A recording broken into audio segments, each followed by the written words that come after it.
1,00,000 మంది శివభక్తులతో కలిసి మహారుద్రాక్ష పూజలో పాల్గొనండి. వెంటనే కాల్ చేసి మీ పేరును నమోదు చేసుకోండి. నమస్తే రమగారు. నమస్తే జయ. రమగారు, సంపాదన, కుటుంబం ఈ రెండింటిని ఎలా బ్యాలెన్స్ చేసుకోవాలండి? రెండు ముఖ్యమే. రెండు ముఖ్యమే. సంపాదన మనం లేకపోతే దేనికి కుటుంబాన్ని- ప్రయారిటీ ఇవ్వలేం కదా. అదే సంపాదన లేకపోతే కుటుంబాన్ని పోషించుకోలేం. బాగా కుటుంబంలో అన్ని అవసరాలు తీర్చలేం. కుటుంబమే చూసుకుంటాము, ఎంతసేపు ఇంట్లోనే ఉంటామంటే సంపాదన కుదరదు. ఇది చాలా మందికి వస్తుంది జయ ఈ సమస్య. ఎక్కడో ఒక చోట ఆగాలి. సంపాదనలో ఎక్కడో ఒక చోట. కుటుంబానికి ఆగలేం. కుటుంబంతో ఆగేది ఏముంది? ఇప్పుడు నువ్వు నేను ఎంతసేపు ఇంట్లోనే ఉంటాం, కలిసే ఉంటాం, పొట్లాడుకోకుండా ఉంటాం. రోజువారీ అవసరాలు పెరుగుతాయి, పిల్లలు పెరుగుతారు, సంసారం పెద్దదవుతుంది, పెద్దవాళ్ళ అనారోగ్యాలు వస్తాయి, మనకే పిల్లలకి స్కూళ్ళని కాలేజీలని అవసరాలు అని. భార్యని ప్రేమగా చూసుకుంటేనే సరిపోదు కదా. ఎంత ప్రేమగా ఉంటే నోట్లో పంచదార పోసుకుంటే తీయగా పిలుస్తాడు, రూపాయి దాడు అంటుంది భార్య. అంతే కదా. పిల్లల్ని ఎంత ప్రేమగా చూసినా వాళ్ళ అవసరాలు, వాడి ఫ్రెండ్స్ వాళ్ళందరూ కొనుక్కునేవి, వాళ్ళు చేసుకునేవి, వాళ్ళు మంచి మంచి స్కూళ్ళు, చక్కటి అద్భుతమైన కాలేజీలు, కాలేజీ ఫీజులు, సీట్లు, అమెరికా ప్రయాణాలు, బయటికి వెళ్ళి చదువుకోవటం, ఫ్రెండ్కి అవకాశం ఉంది, తన నాన్న ఎంతో ప్రేమగా ఉంటాడు, ప్రయోజనం ఏముంది అనిపిస్తుంది. అన్నీ ఇచ్చేసి తిట్టిపోస్తే నాన్న పనికిరాడు అప్పుడు కూడా.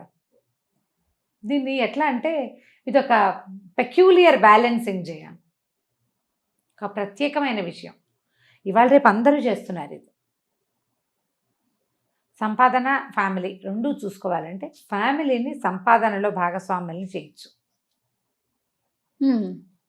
వైఫ్ హస్బెండ్ ఇద్దరు ఉద్యోగాలు చేస్తారు. పిల్లలతోటి ఎక్కువ టైం స్పెండ్ చేసుకోవాలి. అమ్మా నాన్నలతోటి, వాళ్ళమ్మా నాన్న వీళ్ళమ్మా నాన్నతోటి కూడా బ్యాలెన్స్ చేసుకోవాలి. సంపాదన వైపే పరిగెత్తి పిల్లల్ని వదిలిపెట్టేస్తే లాభం లేదు. కుటుంబం ఉండదు కదా అప్పుడు. కొన్నాళ్ళకి మీ ఇద్దరు కూడా ఒకళ్ళకొకళ్ళు ఉండరు. కానీ ఈ రోజున ఈ సమస్య కొంచెం తక్కువగా ఉందని నేను అనుకుంటున్నాను. నాకు అట్లా అనిపిస్తుంది. మనం 2 సంవత్సరాల నుంచి ఇళ్లలో ఉంటున్నాం కదా.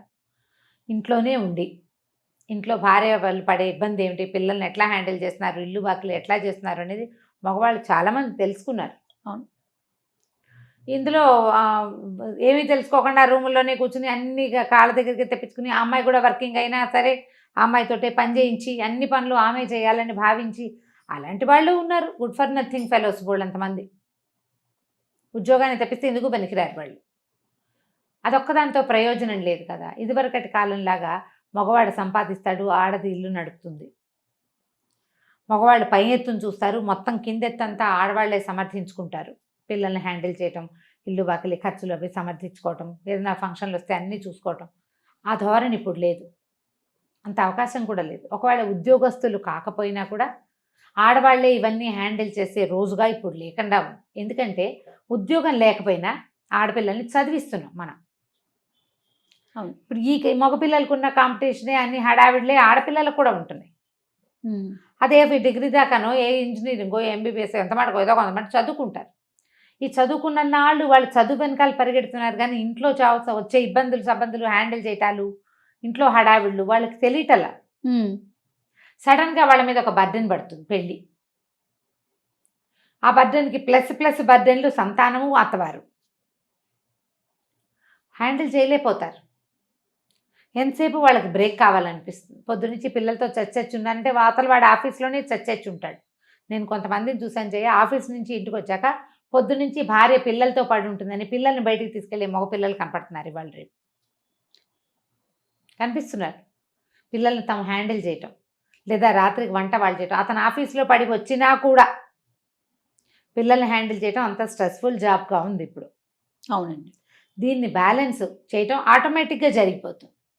ఒకవేళ ఎవరైతే దీన్ని బ్యాలెన్స్ చేయలేకపోతున్నారో వాళ్ళు ప్రతిసారి వాళ్ళని వాళ్ళు ఒక క్వశ్చన్ చేసుకుంటూ ఉండాలి. నేను సాటిస్ఫైడ్గా ఉన్నానా? అసలు నా సాటిస్ఫాక్షన్ దేని వల్ల వస్తుంది? డబ్బుల వల్ల, ఫ్యామిలీ వల్ల? డబ్బుల విషయంలో నేను సాటిస్ఫై అయ్యాను, బాగా సంపాదిస్తున్నాను, నాకు కుటుంబం సాటిస్ఫై అవుతుందా లేదా? జనరల్గా ఎట్లా ఉంటుందంటే ముందంతా డబ్బులు లేవు, తేవట్లేదని, ఎక్కువ సంపాదించట్లేదని భార్య పిల్లలు బాధపడతారు.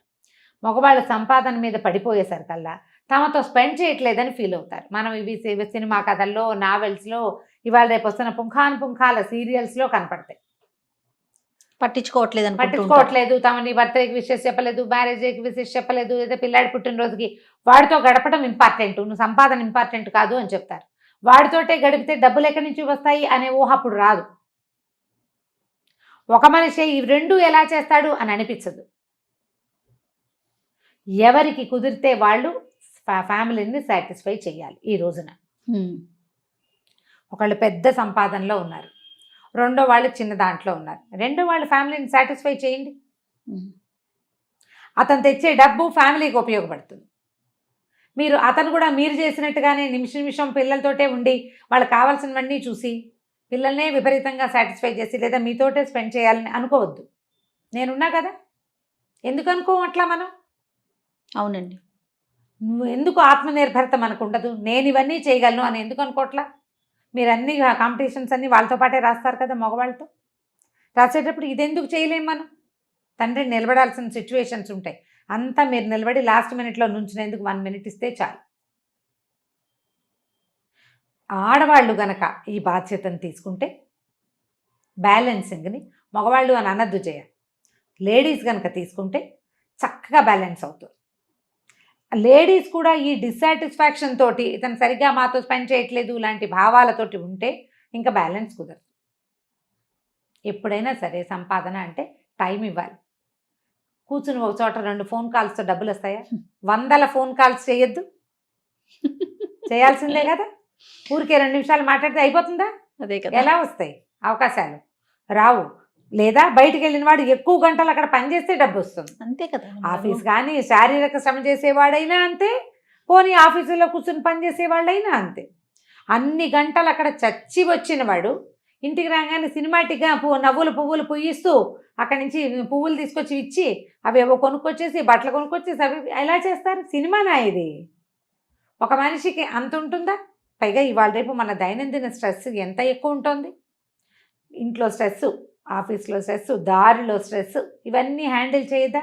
దాంతోపాటు మీద పడుతున్నటువంటి వయసు, సొంతానికి టైం మిగలటం లేదన్న దిగులు, చాలా కష్టపడుతున్నాననే సెల్ఫ్ పిటీ, ఇవన్నీ లాగేస్తూ ఉంటాయి. దాంతోపాటు మన ఫ్యామిలీ కూడా వాడి మీదే పడితే ఇంకా అంతే సంగతులు. అనారోగ్యాలు రావా? మెళ్ళ నొప్పులు, నడు నొప్పులు రావు, స్పాండిలైటిస్లు, తర్వాత ఏమో ఇవి నడు నొప్పులు, బ్యాక్ బోన్ తాలూకు సమస్యలు, ప్రెషర్ ఎక్కువైపోయి ఆడవాళ్ళు తీసుకోవాలి. మీకు అవకాశం వచ్చినప్పుడు మీరు జయించండి. మీరు మధ్య మధ్యలో బ్రేకులు తీసుకుంటాం. సంపాదనలు ఉంటే మరి ఎక్కడికైనా వెళ్ళగలుగుతాం, బాగా సెలవు తీసుకోగలుగుతారు. అప్పుడు మీ ఇష్టం వచ్చినట్టు చేయండి. ఎక్కువ స్ట్రెస్ఫుల్గా ఉండే టైంలో కనుక లేడీస్ కనుక ఈ బాధ్యతను తీసుకుంటే మీరు చాలా ఈజీగా హ్యాండిల్ చేయగలుగుతారు. ఇవాళ రేపు స్ట్రెస్ రిలీవ్ చేసుకోవడానికి ఎలాంటి మార్గాలను ఆశ్రయించాలో బోలెడ్ అన్ని అవకాశాలు ఉన్నాయి మనకి. ఏదైనా నేర్చుకోవటం, చదువుకోవటం, ఎక్కడికైనా వెళ్ళటం, ముందు బ్యాలెన్స్ చేయటం నేర్చుకోవాలి. ఇది వచ్చిందా మిగిలినవన్నీ వచ్చేస్తాయి ఆటోమేటిక్గా. అంతే. అతను మమ్మల్ని సాటిస్ఫై చేయట్లేదు అని అనుకోవద్దు. మీరు చేయగలిగినంత మీరు చేసి అతను ఏం చేయగలుగుతాడో అంత మాత్రమే తీసుకోండి. తేనెటీగల్ని చూసి నేర్చుకోవాలి జయ మనం. ఇప్పుడు తేనెటీగ పెద్ద మందార పువ్వు మీద, ఇంత మందార పువ్వు ఉంటుందా, దాని మీద వాలి తేనె తీసుకుంటుంది. చిన్న ఉంటాయి తుమ్మి పూలు, ఇంతే, అసలు ముట్టుకుంటే పుప్పొడి రాలిపోతుంది, దాని మీద కూడా అలాగా వాలి తీసుకుంటుంది. ఎన్ని తేనెలు కలిసి అదొక పెద్ద ప్యాక్ తయారు చేస్తుంది. చిట్టి పువ్వు మీద కూడా వాలుతుంది అది, ఇందులో లేదనుకోదు. మనం కూడా అంతే, 1 minute కూడా సాటిస్ఫై అవ్వడం తెలుసుకోవాలి. మనకు మంచి అవకాశం దొరికింది, లభించింది, 1 వారం రోజులు ట్రిప్ వెళ్ళాం, అది హ్యాపీయే. ఒక్కసారి కాసేపు కూర్చుని కలిసి కాఫీ తాగేందుకు అవకాశం పొద్దున్న లభించింది, ఓకే, ఈ డేకి సరిపోయింది, అది ఓకేనే, ఇది ఓకేనే. ఇవాళ అసలు టైమే లేదు, రాత్రి వచ్చాక 10 నిమిషాలు కలిసి కబుర్లు చెప్పుకునేందుకు అవకాశం లభించింది, చాలు అనుకోవాలి. రోజంతా లేడు, సాయంత్రం రాలేదు, ఈవినింగ్ పార్టీకి వెళ్దామంటే రాలేదు, వాటికి పెట్టుకోవద్దు. అసలు తగ్గించుకుంటే మీరు హాయిగా ఉంటారు, బ్యాలెన్స్ అవుతుంది. పెద్దది చిన్నది, ఈ చిన్నవన్నీ కలిపి ఒక పెద్దది అవుతుంది.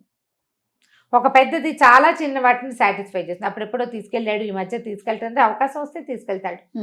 మనం ముందు చెప్పుకున్నాం ఇంతకుముందు ఒకసారి, చిన్న వాటిల్లో సంతోషాలు వెతకాలి అని.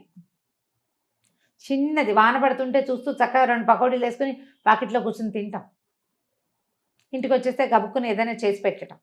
లేదా ఏదైనా రెడీగా ఉన్న ఫుడ్ ఒక కప్పు కాఫీ కలిపి తీసుకురావటం, ఇద్దరు కలిసి కూర్చొని కాసేపు కాఫీ తాగి ఏదైనా 2 విషయాలు మాట్లాడుకోవటం, ఇంటి విషయాలు గంటల తరబడి మాట్లాడుకోవటానికి ఏముంటాయి సంసారంలో.